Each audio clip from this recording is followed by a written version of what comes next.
Bien, muchachos, bienvenidos a esta clase virtual en donde aprenderás el tema de medidas de tendencia central y dispersión para datos agrupados.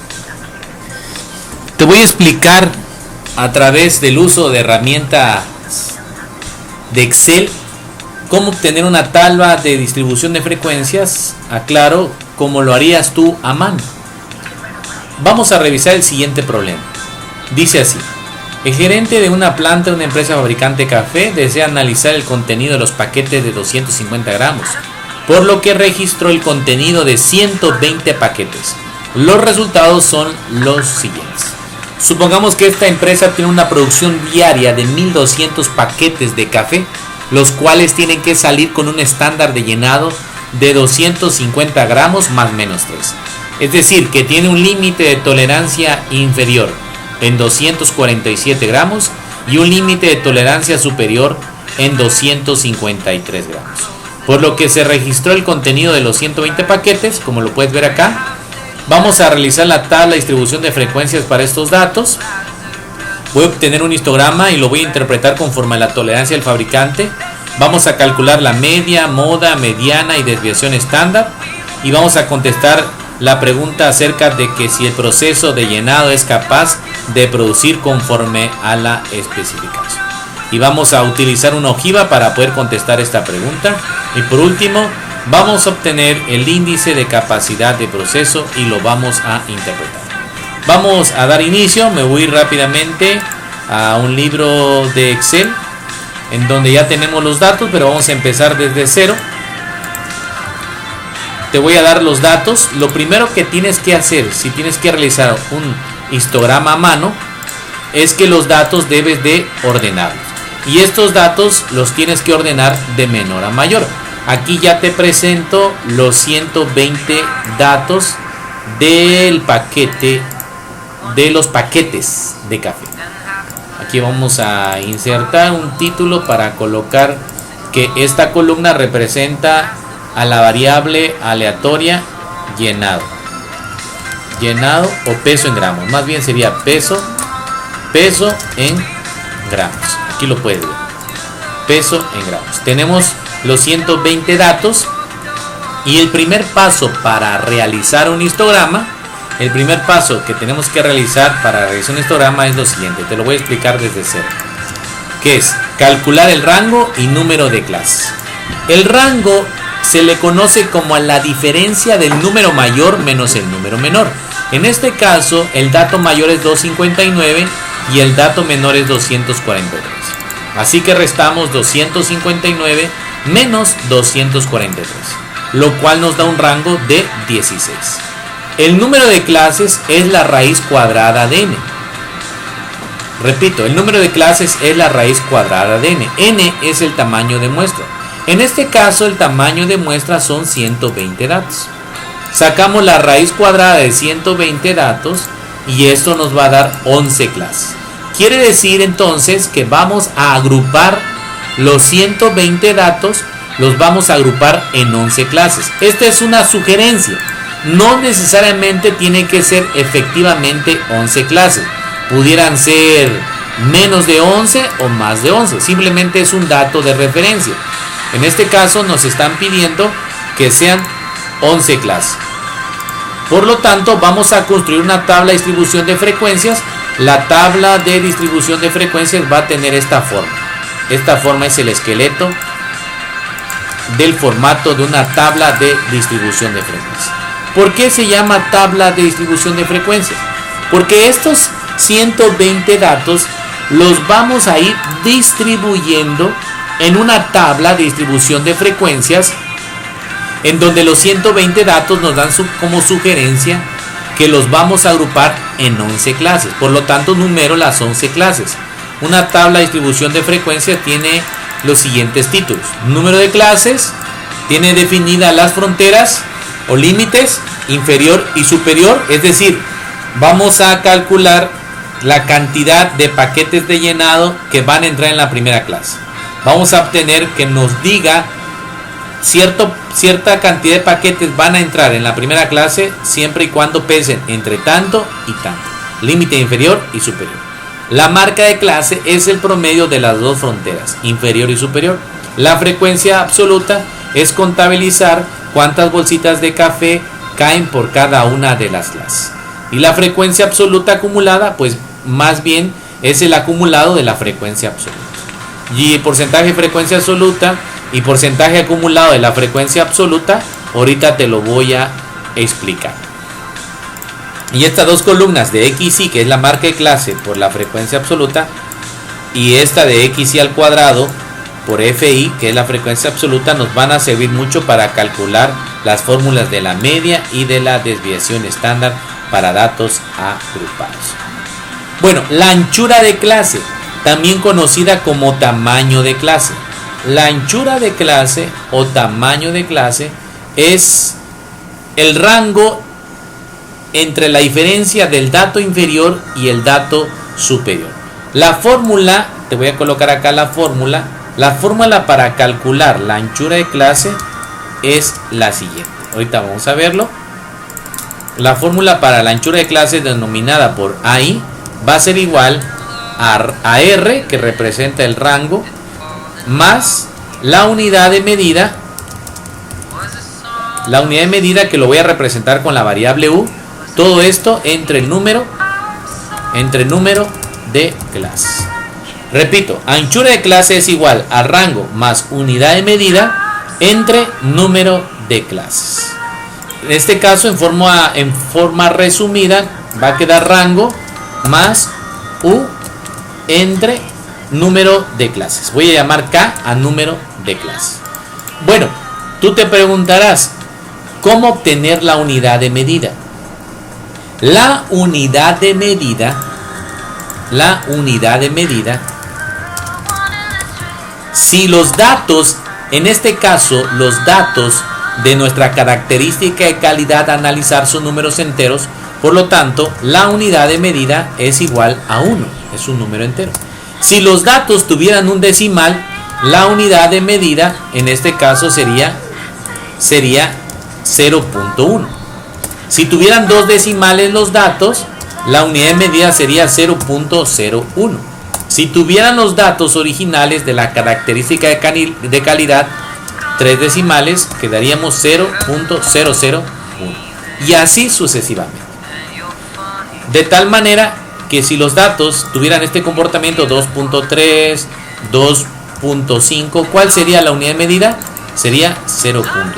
Si los datos tuvieran este comportamiento 2.30, 2.55, entonces la unidad de medida que ocuparíamos sería 0.0. Si los datos fueran 2.336, 2.565, la unidad de medida sería 0.01. Esto es muy importante que lo sepas. Cuando calculemos la anchura de clases, si estamos trabajando con números enteros, como te estoy enseñando aquí en el ejemplo, la anchura de clase se tiene que dejar a 0 decimal. Es decir, siempre tiene que estar redondeado a un número entero. En el caso de que los datos tengan un decimal, tu unidad de medida lógicamente es 0.1. El resultado de la anchura de clase debe quedar con dos decimales. Es decir, si la anchura de clase nos da 2.5, no lo puedo dejar con un decimal porque la unidad de medida es 0.1. En este caso debe quedar con 2.55.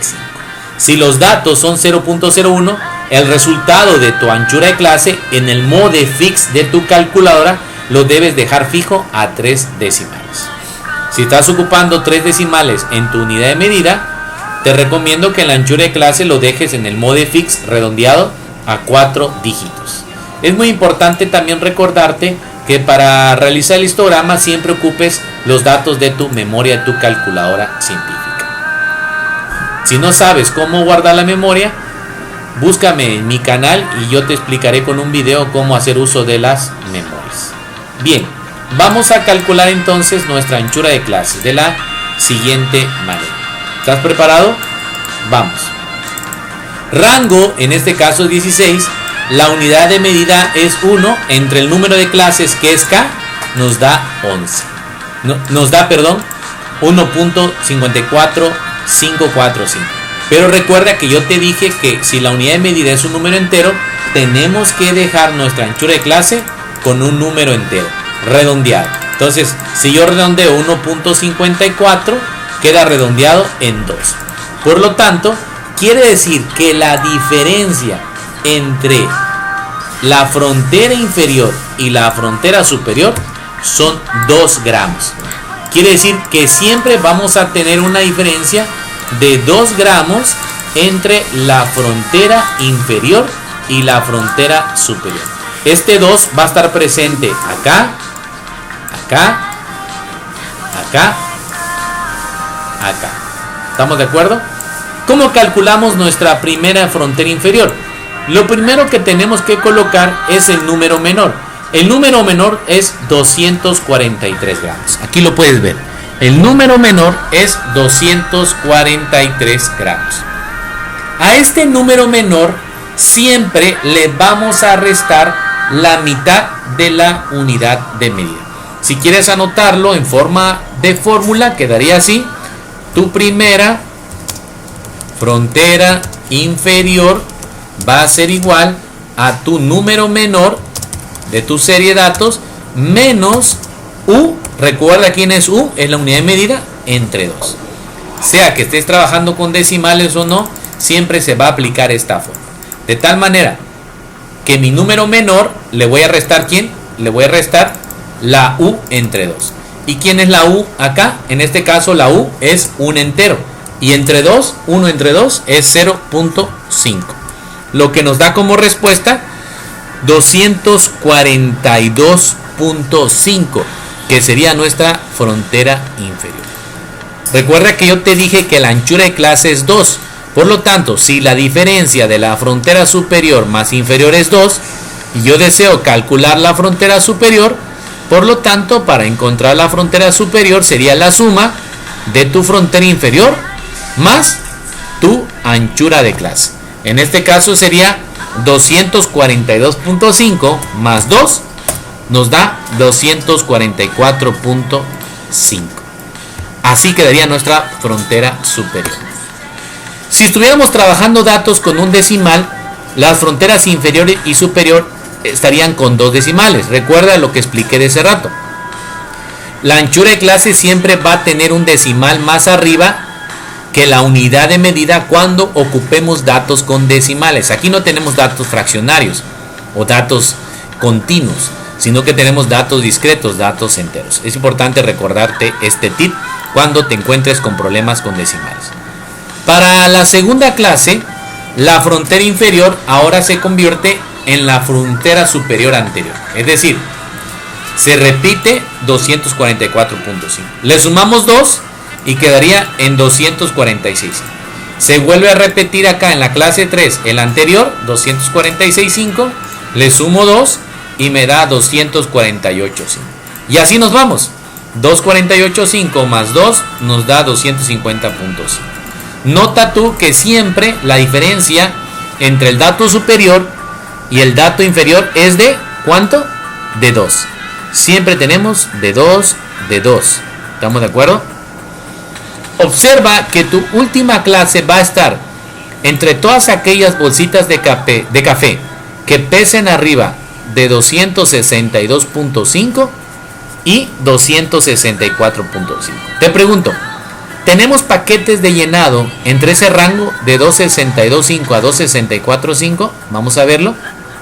No. El número mayor es 259. Como el número mayor o el paquete mayor es 259, tienes que revisar si es necesario tener la clase 11 y 10. En este caso no son necesarias las clases 10 y 11, porque nuestra última lectura o nuestro paquete de mayor volumen es el de 259. Por lo tanto, eliminamos la clase 10 y 11.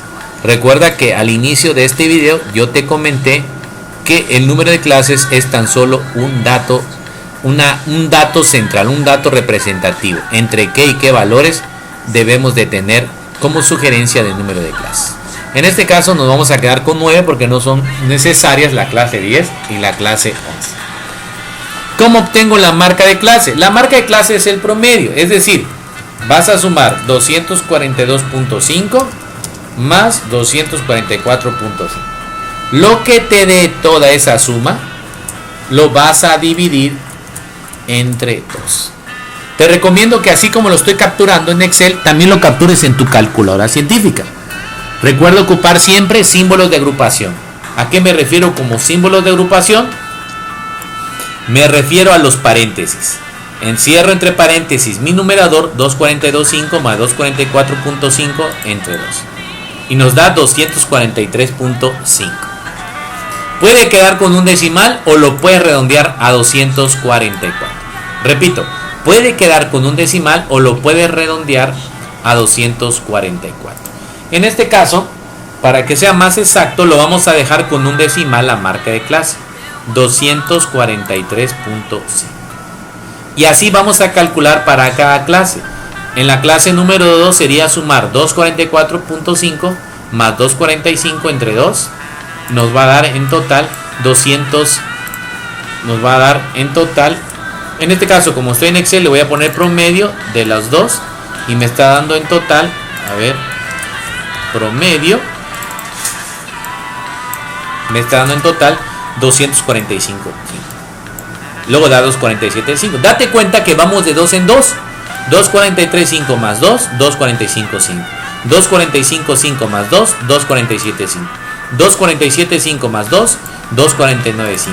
Y así nos vamos. Y hasta el final llegamos a 259.5. Con esto tú puedes observar que tenemos la marca de clase, siempre entre ellas hay una diferencia de 2 en la anchura de clase. Entonces nota tú que la anchura de clase es la diferencia de la frontera superior y la inferior, y también se le puede decir que es la diferencia entre las marcas de clase, como lo puedes ver tú acá, que están las diferencias entre las marcas de clase. Muy bien, ahora vamos a calcular la frecuencia absoluta. ¿Cómo contabilizamos? La frecuencia absoluta no es más que el conteo. ¿Cómo vamos a contabilizar? Vamos a preguntarnos lo siguiente: ¿cuántas bolsitas de café pesan partiendo de 242.5, arriba de 242.5 y como tope 244.5? ¿Cuántas hay? Hasta acá. Porque el 245 ya no entra, porque ya es superior a 244.5.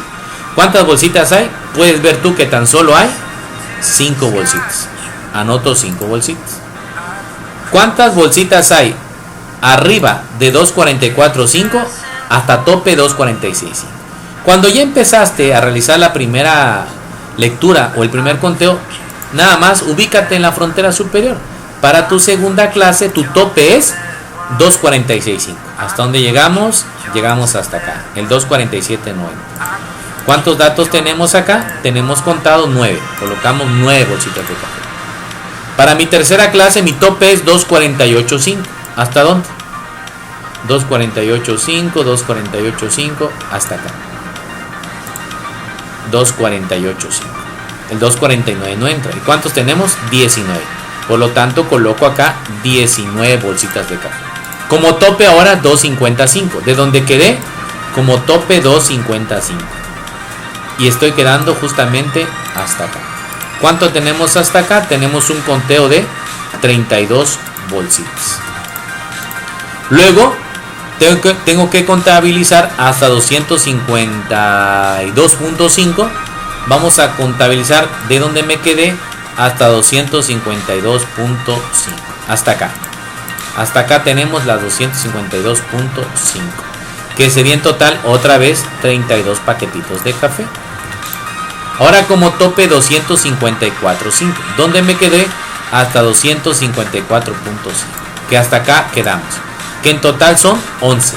Tenemos 11 paquetitos de llenado. Luego mi tope es hasta 256.5. Hasta 256.5. Que llegamos hasta acá y tengo un total de 8 bolsitas de café. 8 bolsitas de café. Entonces vamos a poner acá 8 bolsitas de café. Bien. Luego mi tope es hasta 258.5, donde quedé hasta 258.5, que sería hasta acá porque el 259 no entra. Son 3. Y por último nada más me quedaría 1, que es 259. 3. Hasta 265, 1. Si te das cuenta, la sumatoria, si lo sumamos todo eso en tu calculadora, nos da los 120 paquetes de café, que eso es lo que representa nuestra muestra aleatoria. Bueno, para la frecuencia absoluta es una acumulada. Para el acumulado, el 5 se repite aquí al lado. El 5 se repite. Nota tú que aquí aparece el 5. Y 5 más 9, sumamos en zigzag. 5 más 9 nos da, ¿cuánto? 14. Y vamos en zigzag. 14 más 19 nos da 33. 33 más 32 nos da un valor de 65. 65 más 32 nos da un valor de 97. Y vemos que vamos a llegar hasta el final de 120. 120 y 120 que coinciden en diagonal. El último dato de la frecuencia absoluta con el total de la frecuencia absoluta. 120 y 120. Para calcular el porcentaje de frecuencia absoluta, el símbolo FI lo representa la frecuencia absoluta. Como es un porcentaje, tienes que decirte y preguntarte a ti mismo, ¿cuál es la rebanada de pastel o a cuánto equivale 5 120avos? 9 120avos. Entonces voy a dividir 5 entre 120avos, que me da 0.04. Acá me coloco en mi calculadora y le doy el Modefix 0. Lógicamente me va a dar 0, pero al multiplicarlo por 100 llego a la respuesta de 4%. Ahora divido acá. Para el otro cálculo voy a dividir 9 entre 120. Me va a dar 0 en mi calculadora, pero al multiplicarlo por 100 me lo va a dejar en 8%. 19 entre 120, 32 entre 120, 32 entre 120. Para la columna de porcentaje de frecuencia no es más que la división de cada uno de los datos de la frecuencia absoluta por clase entre el gran total, que es 120. Y aquí lo puedes ver que tenemos todos los datos. 19 entre 120, 32 entre 120. Si lo sumamos todo, vamos a llegar a la sumatoria de un valor de 100%. 100%. Para el porcentaje acumulado de la frecuencia absoluta, llamado FI, lo que vamos a hacer es lo mismo que apliqué acá en la columna de frecuencia absoluta acumulada. Se repite el 4, 4 más 8 nos da 12, 12 más 16 nos da 28 y nos vamos así, uno por uno. Si en dado caso no te da el 100%, te da 99 o 101, no te preocupes, no estás mal. Recuerda que estamos redondeando a 0 decimales, pero realmente en el Excel sí se visualiza en 100% porque lo toma con todos los dígitos. Pero cuando lo hagas en tu calculadora, no te espantes si acá cierra en 99 este dato o en 101. Quiere decir que está bien. Para calcular la columna de XY por FI, ¿quién es XY? XY es tu marca de clase. ¿Y quién es tu frecuencia absoluta? Son estos datos. Si te dice XY, el asterisco es por FI, sería este dato por este dato. 243.5 por 5, 245.5 por 9, 247.5 por 19, y es lo que vamos a calcular. 243.5 por 5 y te da 1217.50. Sacamos el segundo, nos da 2209.50. El tercero nos va a dar 4702.50. Recomiendo que acá trabajes a 3 decimales. Y así multiplicamos XY por FI. Sumas todo. Suma toda la columna y la sumatoria de la columna nos va a dar 30.026. Da entero. Si en dado caso no da entero, te recomiendo que lo guardes en la memoria de tu calculadora científica. Bueno, muy bien. Para XY cuadrada por FI, ahora cada dato de este lo vas a elevar al cuadrado y luego lo vas a multiplicar por 5. Sería entonces 243.5 al cuadrado por 5. 245.5 al cuadrado por 9. 247.5 al cuadrado por 19, que es lo que voy a hacer ahorita. Me quedaría entonces, para x y cuadrada por fi, sería igual, observa por favor, sería igual a 243.5, lo elevo al cuadrado, aquí estoy en Excel, en tu calculadora elévalo al cuadrado, con el botón x al cuadrado, por cada dato de la frecuencia absoluta. Igual trabajamos con 3 decimales. Segundo dato sería 245.5 al cuadrado por 9. Sacamos todo. Sacamos la sumatoria total, sumamos todo en la calculadora y nos estaría dando la suma de 7.514.228. Hemos terminado la tabla de distribución de frecuencias. Vamos a proceder a realizar el histograma. ¿Cómo se grafica el histograma? El histograma, muchachos, no es más que la gráfica o la graficación de la frecuencia absoluta. Es decir, en el eje X vas a tener el número de clases y en el eje Y la frecuencia absoluta. Entonces, la gráfica, grafico esto, número de clases y frecuencia absoluta. Me voy a insertar una gráfica de columnas. Aquí puedes ver ya que tenemos nuestro histograma. Solo hay que darle unos pequeños arreglos para que se parezca a un histograma. En el histograma, en la parte de diseño gráfica, un histograma debe estar pegado a los datos. En este caso, debe empezar a contabilizar desde mi primera frecuencia absoluta. Mi primera frecuencia absoluta que está en 5 y termina la última en 1. Aquí lo puedes ver. Voy a agregar, dar formato a serie de datos, donde dice color de línea sólida, color blanca, para que se pueda ver la diferencia entre las barras. Ahí ya se puede ver. Bueno, no me lo puso color blanco, vamos a ver. Color del borde, línea sólida, color blanco. Ahí está.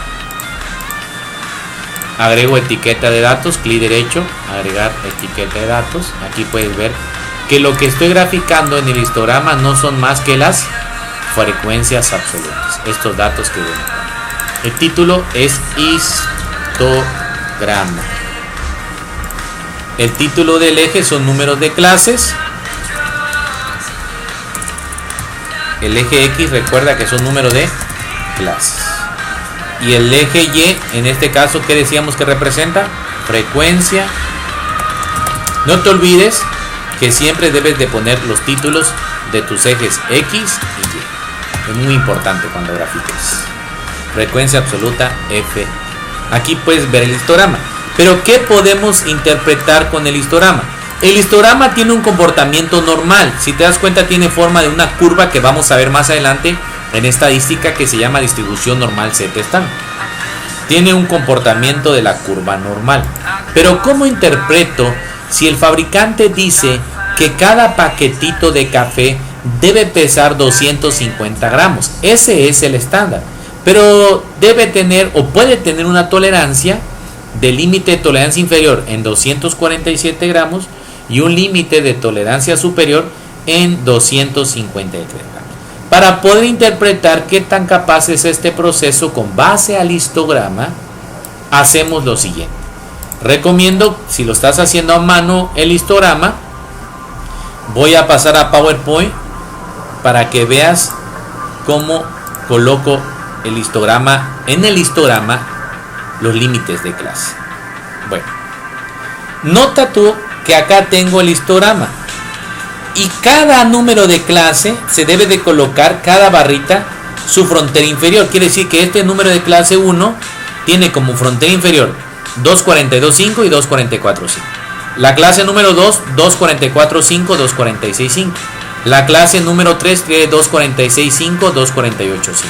Y así sucesivamente. Es más, voy a traer la foto del diagrama que acabo de realizar para que lo veamos, que es la tabla, la tabla original que tenemos. Nos vamos a la tabla. Vamos a ver, lo voy a pegar acá. Ok. Muy bien.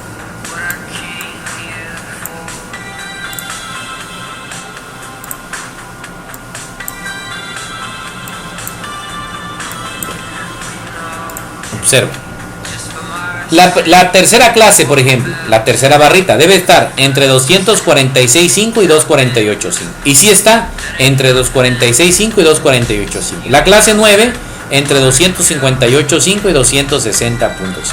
Y en el centro de la barrita, en tu escala de graduación debe estar 243.5. En este caso lo puse redondeado a 244, 245.5 lo puse redondeado a 246, 247.5 lo puse redondeado a 248 y así sucesivamente.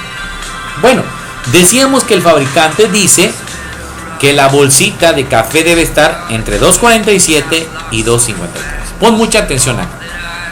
Para ver qué tan capaz es el proceso de producir conforme a especificación, voy a marcar esta línea o límite de tolerancia inferior en 247 gramos. Tomo como referencia mi escala en el eje X, por eso es que puse esta escala de graduación con base a las fronteras y las marcas de clase. Si la clase 3 está entre 246.5 y 248.5 y en medio está el dato 247.5 o 248, 247 aproximadamente está ubicado acá. Colocamos y prolongamos una línea vertical y le ponemos su título, límite de tolerancia inferior 247 gramos. Ahora marco el límite de tolerancia superior en 253 gramos. Observamos y aquí está la clase 6, está entre 252.5 y 254.5. Si en medio de la barrita 6 está 254.5 o 253.5 o 254, 253 justamente está acá. Está aquí ubicado 253. Recuerda, la colocación de estos límites son aproximados con base a tu escala de graduación. Por eso la importancia de colocar la escala de graduación de tus fronteras por cada clase y tu marca de clase en medio de cada barrita para que tú puedas ubicar cómodamente los límites de tolerancia inferior y los límites de tolerancia superior. Pero bueno, tú te preguntarás, ¿y ahora qué sigue? La pregunta es la siguiente.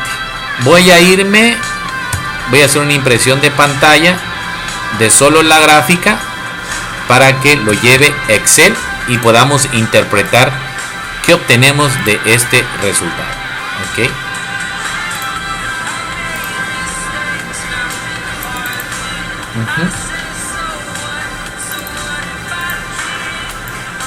Vamos a recortarlo para que lo tengamos acá como imagen. Muy bien.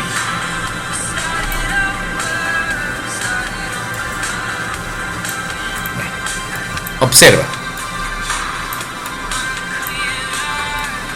Hago un lado esta gráfica porque esta gráfica, ¿qué le faltaría? La escala de graduación del eje X. Que eso tú lo tienes que colocar, sea que lo hagas a mano en Excel, tienes que colocar la escala de graduación. Recuerda, clase 5, entre 255 y 252.5. Y observa, está entre 255 y 252.5. Ahora sí, ¿qué barritas están por debajo de 247? Si no lo entienden, lo puedo poner así en vertical. Lo que está dentro de las líneas rojas se dice que está bajo control. Y lo que está arriba de 247, más bien sería abajo de 247. Lo que está debajo de 247 está fuera de control. Y lo que está arriba de 253 gramos son bolsitas que están fuera de control o por arriba del límite de tolerancia superior. Entonces, ¿qué clases salen por debajo de 247? La clase 1 y la clase 2. La clase 1 y la clase 2, ¿qué porcentajes tienen de frecuencia absoluta? Tienen 4 y 8. ¿Y qué barritas salen por arriba de 253 gramos? ¿Qué barritas salen? Tú puedes ver que acá está en medio, casi en medio de la clase número 6. Y acá la clase número 3 lo está ajustando al centro. Si la línea, repito, si la línea lo muerde a la barrita, lo ajusta dentro de control. Por eso la clase 6 entra dentro de control y la clase 3 está dentro de control. Para que esté fuera de control tiene que salir por completo. ¿Qué barritas salen por completo entonces arriba del límite de tolerancia superior? La clase 7 la clase 8 y la clase 9. Entonces lo marcamos, sus porcentajes 7, 8 y 9. Con base al histograma, ¿qué porcentaje de todo lo que se produzca se infiere? Recuerda cómo concluyo. Se infiere que no cumpla con el estándar de 250 más menos 3 gramos. Sería la suma de los porcentajes que acabo de mencionar. En total sería 22%. Se espera entonces, la conclusión de mi histograma sería, se estima con base al, es importante la conclusión, la interpretación, se estima con base al histograma que el 22% de los paquetes de llenado no cumplan la tolerancia del fabricante. Recuerda que mencionamos que la tolerancia del fabricante era: yo acepto las bolsitas de café siempre y cuando pesen entre 247 gramos y 253. Pero con base al histograma tenemos fuera de control 22%. Ahora, ¿qué porcentaje está dentro de control? El porcentaje que estaría dentro de control pues es la diferencia de 100 menos 22. Y si yo resto 1, que es el 100%, menos 22, tenemos 78%. Se estima con base al histograma que el 78% de los paquetes de llenado cumplan, quitamos el no, cumplan la tolerancia del fabricante. O sea, 22 no cumple, 78% sí cumple. Si tenemos una producción de 1200 paquetes diarios, 1200 paquetes diarios, yo te pregunto de los 1200 paquetes diarios, ¿qué cantidad estaría fuera de control? Para saber qué cantidad estaría fuera de control, pues muy fácil. Multiplicamos 1200 por el porcentaje de las bolsitas que están fuera de control, que son 22%, y esto nos daría que fuera de control, o de los 1200 paquetes diarios que tú estés, vaya la redundancia, empaquetando en tu línea de llenado, se estima o se infiere que 264 paquetes no van a cumplir con la tolerancia del fabricante. Esa es la conclusión del histograma. ¿Cómo calculamos la media? ¿Cómo calculamos la moda? ¿Cómo calculamos la mediana? ¿Cómo calculamos la varianza y la desviación estándar? Recuerda que estos son medidas de tendencia central. Vamos a calcular las medidas de tendencia central: media, moda y media. Estas son medidas de tendencia central. Para datos no, para datos agrupados. ¿Por qué? Porque datos agrupados, porque los agrupamos a través de una tabla de distribución de frecuencias. Para la fórmula de la media, simplemente es la sumatoria de la columna de XY por FI entre el número de datos. ¿Cuánto nos dio la sumatoria? ¿Cuánto nos dio, muchachos? ¿Cuánto nos dio la sumatoria de la columna de XY por FI? Nos dio 30.026. ¿Entre cuánto lo divido? Entre el total de la muestra, que son 120 datos. Por lo tanto, se estima que en promedio las bolsitas de llenado de café van a tener un peso de 250.217 gramos. Aquí lo puedes ver tú, que tenemos los resultados de las medidas de tendencia central en 250.217 gramos, nuestro promedio. ¿Cómo lo obtuve? Repito, simplemente es la sumatoria de la columna XY por FI entre 120 datos. La moda y la mediana tenemos que ocupar unas fórmulas. Déjeme ir donde tengo estas fórmulas. Para el cálculo de la media, mediana y moda, haciendo uso de las fórmulas. Ahí vamos a irnos, por acá está la mediana. Esta es la fórmula de la mediana. esta es la fórmula de la mediana. La mediana, voy a interpretarte estas variables. Observa cómo lo voy a programar acá para la mediana. ME es mediana. Va a ser igual. Bueno, para empezar tengo que ubicar dónde está la clase mediana. La clase mediana se va a ubicar en la columna de porcentaje de frecuencia acumulada. Esta columna. Y vas a ubicar dónde cae el 50% de los datos aproximadamente. Acá está el 50%. Por lo tanto, la clase mediana va a ser la clase número 4. La clase mediana es la clase número 4. Voy a poner clase mediana. Esta es la clase mediana. Porque está el 54%. Ubicado esta clase mediana, ¿dónde está el límite inferior de la clase mediana?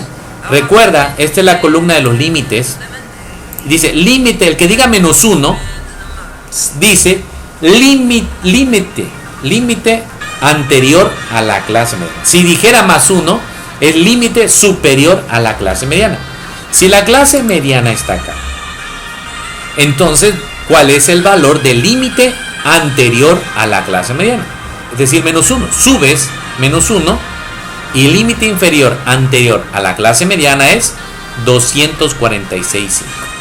Y ahora, ¿en dónde está la frecuencia acumulada anterior a la clase mediana? Frecuencia acumulada. Aquí está, frecuencia absoluta acumulada, viene denotado por F mayúscula I. Como es frecuencia acumulada anterior, se toma el 33. Frecuencia acumulada anterior es el número 33, porque dice menos 1. Si dijera más 1 sería 97. Igual, en el límite inferior anterior es 246.5. Si dijera más 1, superior sería 255. Teniendo estos datos, ahora sí puedo aplicar la fórmula y lo voy a escribir tal cual tú lo vas a escribir en tu calculadora.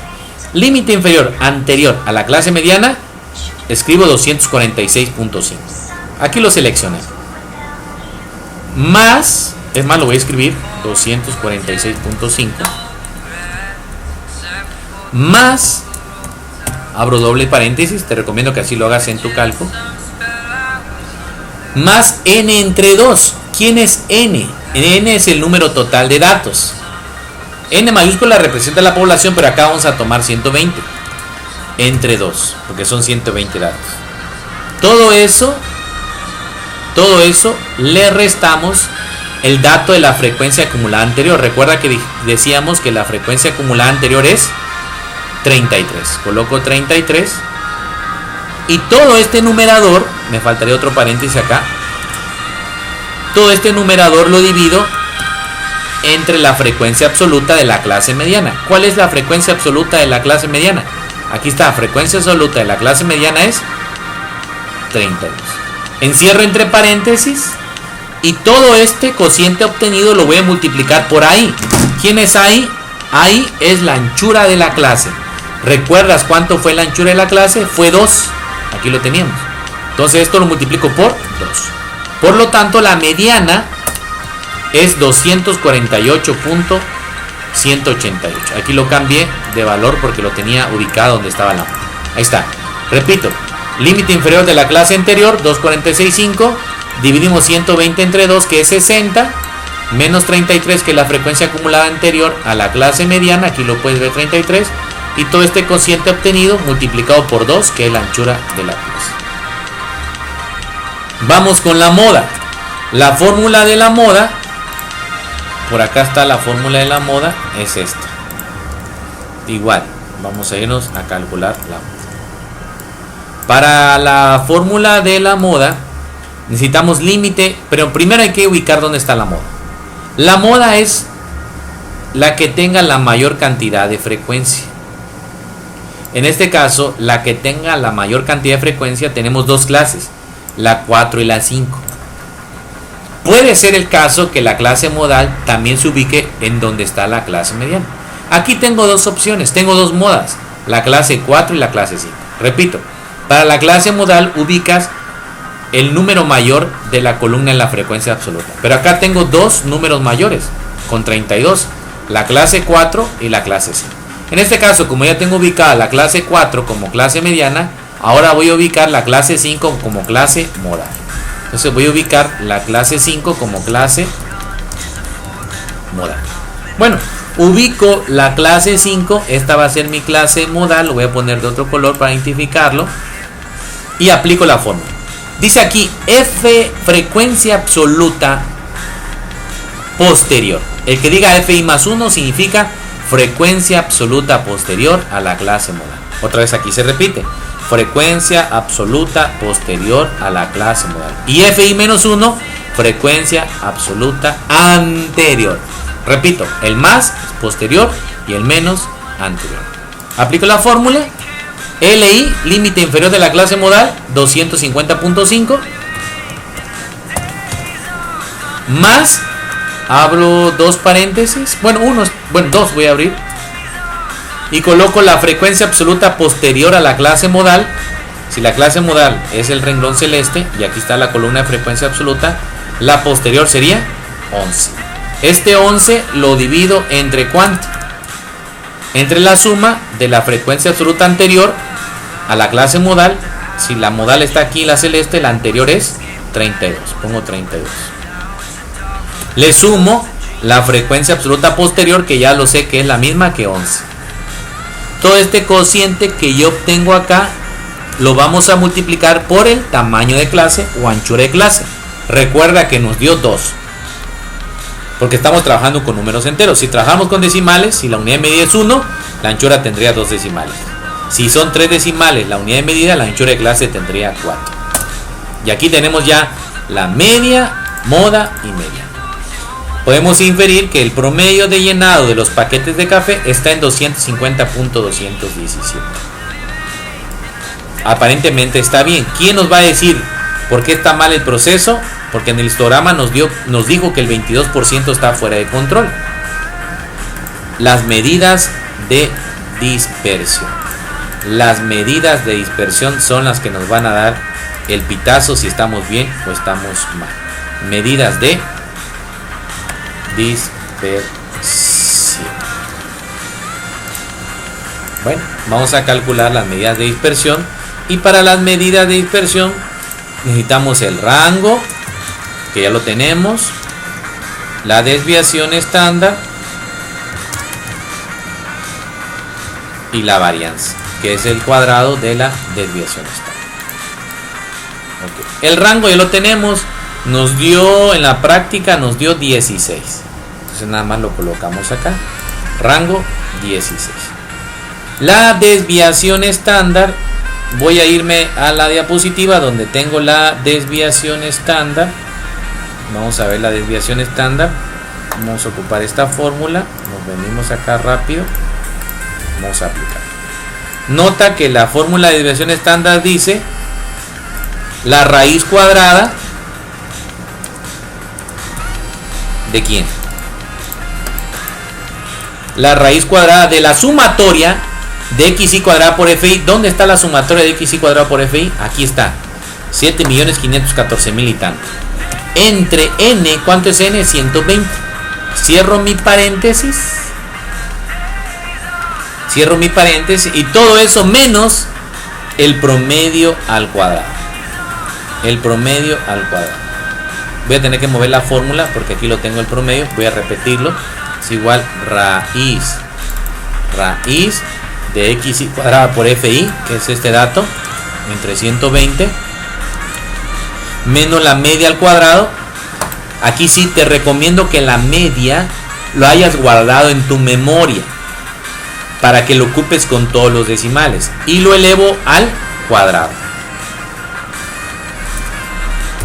Cierro el paréntesis para que se saque toda la raíz cuadrada y nos da, efectivamente nos da 3.192. Y la varianza, que es la desviación estándar al cuadrado, nos da esto, 10.186. ¿Qué conclusión llegamos?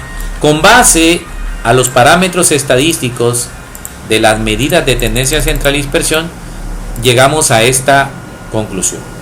que el diagnóstico de los paquetes de llenado nos da una tolerancia actual que se está manejando, una tolerancia actual de 250.217 gramos más menos 3.192, lo cual nos da como resultado los siguientes límites de tolerancia. De entrada ya está mal.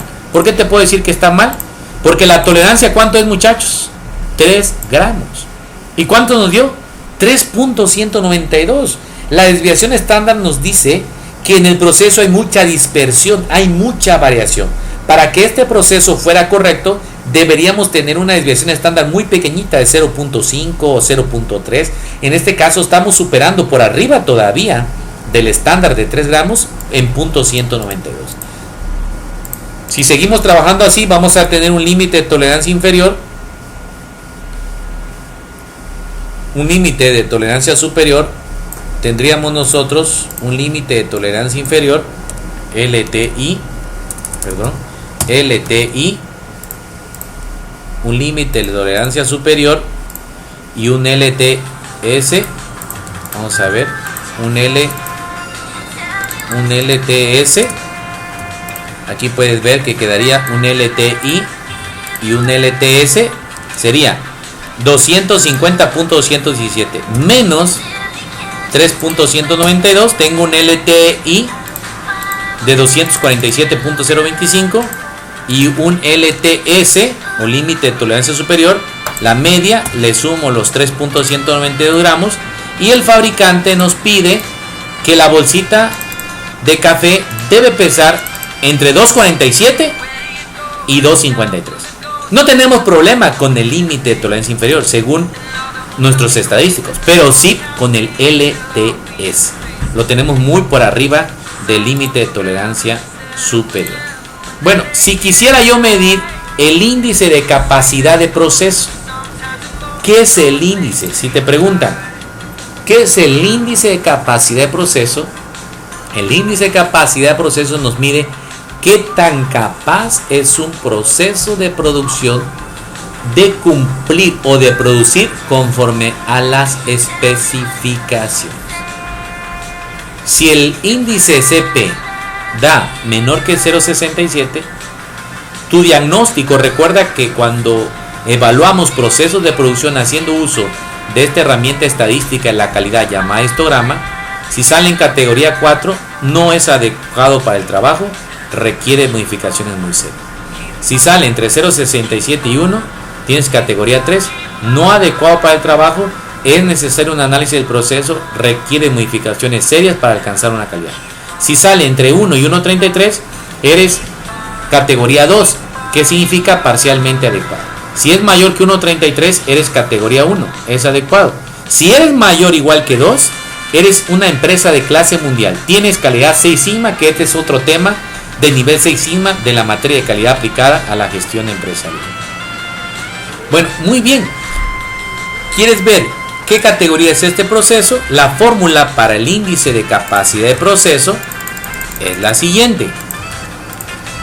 ICP es igual a la diferencia del LTS menos LTI. Todo esto entre 6 veces multiplicado la desviación estándar. Apliquemos la fórmula. De tal manera que mi fórmula va a quedar igual. ¿Cuál es el LTS? Es el LTS el fabricante, el que nos da de tolerancia, 253, menos el LTI, que es 247. No estos, es el que nos da el problema originalmente. Entre 6 por la desviación estándar. Acá sí tomamos la desviación estándar que hallamos, que fue 3.192. Por lo tanto, esto nos da, imagínate, nos está dando 0.31. ¿Qué significa esto con base a los índices de capacidad de proceso? ¿Dónde está 0.33? Aquí cae. 0.33 es menor que 0.67, sí. Por lo tanto, tu proceso es categoría 4. Tu conclusión: no es adecuado para el trabajo, requiere de modificaciones muy serias.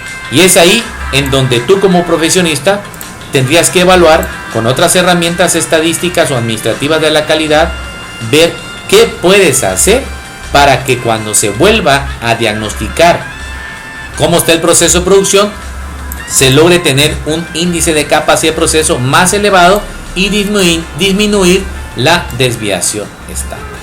Muchísimas gracias por tu atención. Esto ha sido todo lo concerniente a medidas de tendencia central y dispersión para datos agrupados, distribución de frecuencias, histogramas e índices de capacidad de proceso. Muchas gracias.